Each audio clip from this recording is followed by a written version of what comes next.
The road to Grayford is a long one. 2 hours from Dallas to a flashing red light on State Highway 254. Population only about 600. And at one house on the outskirts of town. The latest long road has been the worst they've ever known. That everybody here at Grayford knows I'm the crier. But all of my tears are usually happy. Cindy Dickey has 2 sons, Dylan, her oldest, Remington, her youngest, and a year ago, But it's been tough. she told Dylan goodbye. Probably the toughest thing I've ever done with him is let him go. He joined the Air Force, Let him grow up. stationed in Okinawa, a very long way from home. It was the hardest thing I've done, ever. It was the hardest. That was until July. God is with them. They are with God. There were 16 victims in that hot air balloon crash in Lockhart, Texas. 2 of them were family.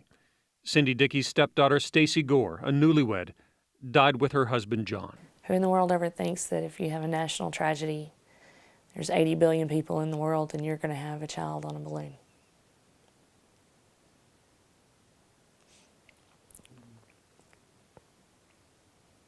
It's just not supposed to happen that way. But it did. So what does a family like this need right now? Something to be happy about for a change. Like maybe an airman gone for a year and 10 days walking through the front door on his birthday. I do. Oh my God! Hey, Mom. What you doing? You're not supposed to cry. I'm not crying.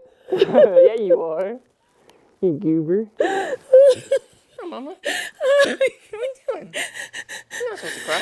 For Dylan, it's a bittersweet trip home. It's tough. They kept the Christmas tree up for him because it's his first chance to come home since his sister died. I didn't believe it at first.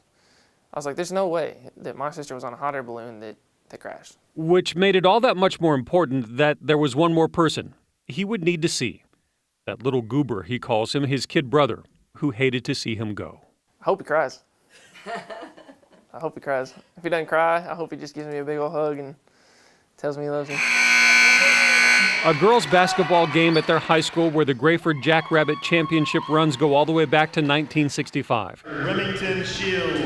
And where the current boys team, along with sophomore Remington, were honored at halftime. Just so a big brother could pull off one more surprise. What's up, little brother? How you doing? What's up, bud? What are you doing? You miss me? Ladies and gentlemen, great alumni Dylan Hart. Big round of applause for Dylan Hart. Yeah. Thank you. I thought you were gonna cry. Nah, bro. You look like it. I'm a big man, bro. I'm a big man. Heartwarming, really. Cool. I really kind of miss this little guy. Little guy. Yeah. We all know I'm bigger than him, but it was really, really cool. I didn't really know how much he meant to me until I didn't have him around. Missed the little guy. Took being away from home to figure that out, I guess. And that's the lesson their mom hoped they would learn, that brotherhood matters, that you hold on to family as long as you can. Okay. I love you. Because there's no promise that long, long road will always bring them home. In Grayford and Palo Pinto County, Kevin Reece, Channel 8 News.